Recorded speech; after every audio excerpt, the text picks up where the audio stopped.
Hello everyone, welcome back to Rho Sigma Tutoring. This video is we're going to be starting on thermodynamics, and we're going to be discussing entropy. Alright, so whenever you're thinking about entropy, what exactly it is, I want you to be thinking about how we would measure the order of something. So the variable for entropy, this is how we spell it. It is, well, it's S, but most of the time you'll see it, it'll have a delta in front of it, because pretty much the only way we can measure entropy is by a change of it. So anytime you see S, and especially if there's a delta in front of it, we're dealing with entropy. And how I like to think about entropy is the differences between the levels of order and disorder when it comes to the phases of matter. So if we look at a gas, liquid, and a solid, and we wanted to describe how ordered or disordered they were, what would they be? Well, gases have the most amount of entropy, and that is because they have the most amount of disorder.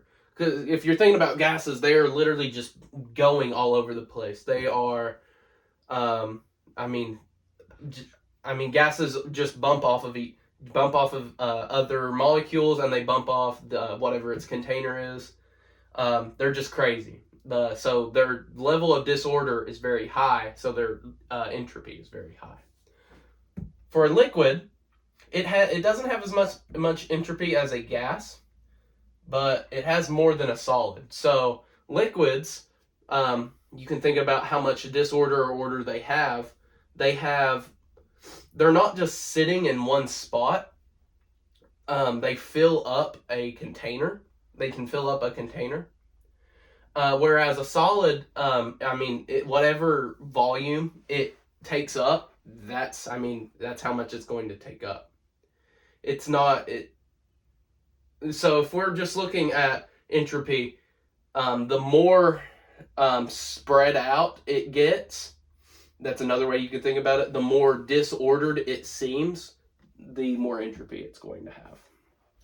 And that's just trying to think of it conceptually.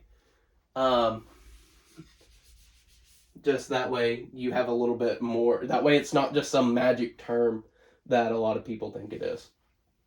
So the first the first thing we need to talk about is the change in the entropy of the universe. So when we say universe, I'm not talking about astronomy or astrophysics. Universe is just what is the system and the surroundings. If we combined both of those things, it would be the universe. So we're the system and the surroundings.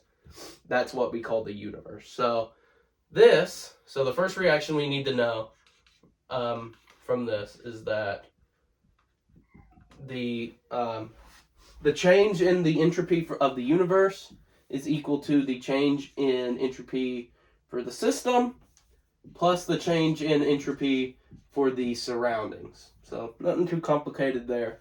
And then the second reaction we're going to have to know how to use and understand is the change in entropy for the surroundings is equal to negative the change in enthalpy for the system divided by the temperature. Okay, well, that may not necessarily make sense now, but let's see. Let's remember that enthalpy has something to do with heat transfer. So if you remember, exothermic reactions have a negative delta H sign, a negative enthalpy value. And if that was the case, then that would mean if this was negative, that would make your change in entropy for the surroundings positive. So if it's exothermic, then you're going to have a negative enthalpy value, and you're going to have a positive entropy value. Okay, so what if it was endothermic? Well, this is going to be positive, a positive enthalpy value. So if this was positive, this negative sign would make it negative, which would mean you'd have a negative entropy of the surroundings. Okay, well, I mean, that's nice and good, but, I mean, until we do a practice problem where we actually use that, we don't know how hard those equations are going to be to use. So, let's do a quick example. If delta H of the reaction is 683.83.1 kilojoules, and delta S of the reaction is equal to 365.6 joules per Kelvin, and the temperature is 298.15 Kelvin. What is the universe? What is the entropy of the universe? Okay. And then notice these not symbols. I just wanted to bring back that notation. That way it makes sense in upcoming videos. Okay. So we need to remember that delta S of the universe is equal to delta S of the reaction plus delta S of the surroundings. Well, we have, what do we have? So we have delta S of the reaction. So that's 365.6 joules per Kelvin. And then to find this, remember that delta S of the surroundings is equal to negative delta H, wow, if I could draw, of the reaction over temperature. Well, we have those two values. So that's going to be negative 683.1 kilojoules. And the temperature is 298.15. Oh, yeah, that's Kelvin, not temperature. Okay, so what we need to do before we do this calculation is look here. Well, this is joules per Kelvin. So, well,